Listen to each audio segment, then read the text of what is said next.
Köp savollar bo'ladi. Shu savollardan ayrimlarına javob berib o'tamiz. Kömür ataplini o'tirganda nimalarga ahamiyat berish kerak? Nechasi suv yaxshi aylanadi? Nechasi kömür ekonom bo'ladi deb savol beriladi. Kömür ataplini o'tirganda deb. Kömür ataplini o'tirganda eng birinchi e'tibor o'zi 3 narsaga e'tibor berish kerak. Birinchisi kotyolni nerede duruşuna. Ikkinchisi suv kam ko'pligini.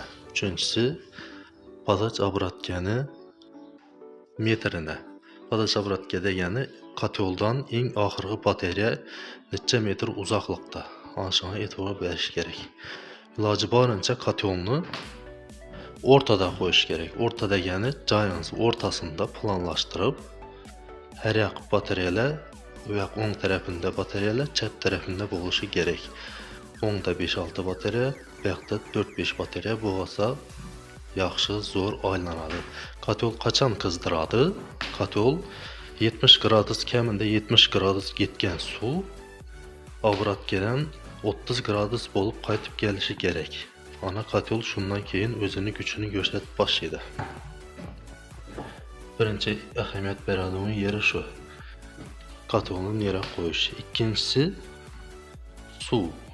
Suv teması zot suv kotyollarda 80 gradusdan zot suv kotyollarda 80 litrdan 100 litracha bo'lishi kerak. Iloji boricha ob'yomga qarab. Shunda yaxshi aylanadi. Padaç obratga ham 100 metracha bo'lishi kerak. Samotyok kotyollarni har xil etib güchlatib yasasa bo'ladi. Shuning uchun bunga 120-150 litracha suv bo'lsa bo'ladi. Tonni qizdirib uspet etadi. Kömür normal ishlatiladi. Agar undan o'tsa qizdirmaydi emas, qizdiradi, lekin kömür ko'proq sarflanadi. Uchinchisi, masalan, turbani uzoqligi. Padaç obratgamizning ko'pligi.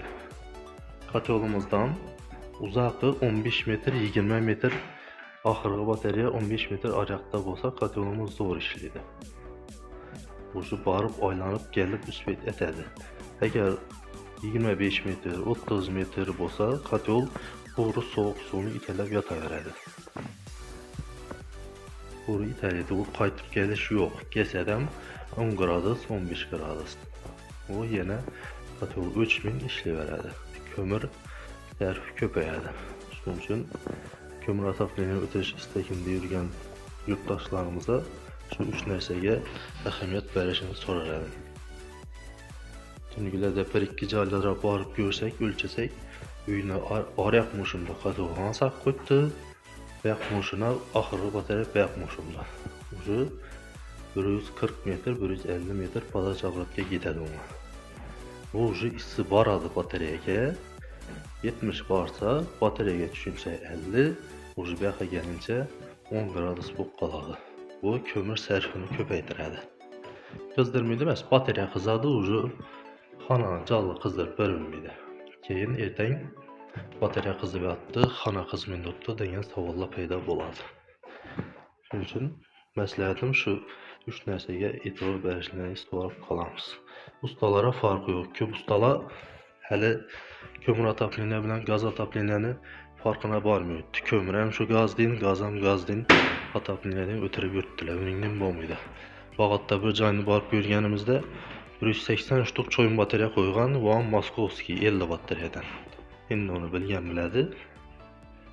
Kuper kotyollarni qo'yib qo'ydi. Kuper ham 250 kvadratlik. Uyni egasi aytadi 400 litr suv bor bunda dedi. Bize borib ishlatib berdik. O'sha bize ketincha obratgani suv aylanib kelgi yo'q. Shuning uchun Zotskoy kotyolda 100 litr, 120 litr, Samotelka kotyollarda 120-150 litracha bo'lsa norma. Ariaqi o'sha lishniy. Kömür yaqasi ariaqda. Shuning uchun shularga e'tibor berishlarini so'rab qolamiz. Rahmat hammaga. Videomuzu kömür ataplini o'tirish niyatida yurgan yurtdoshlarimizni, do'stlarimizga yuborib qo'yasizlar. Videomuz manfaatli bo'ldi degan umiddamiz. Sog' bo'ling va salomat bo'linglar.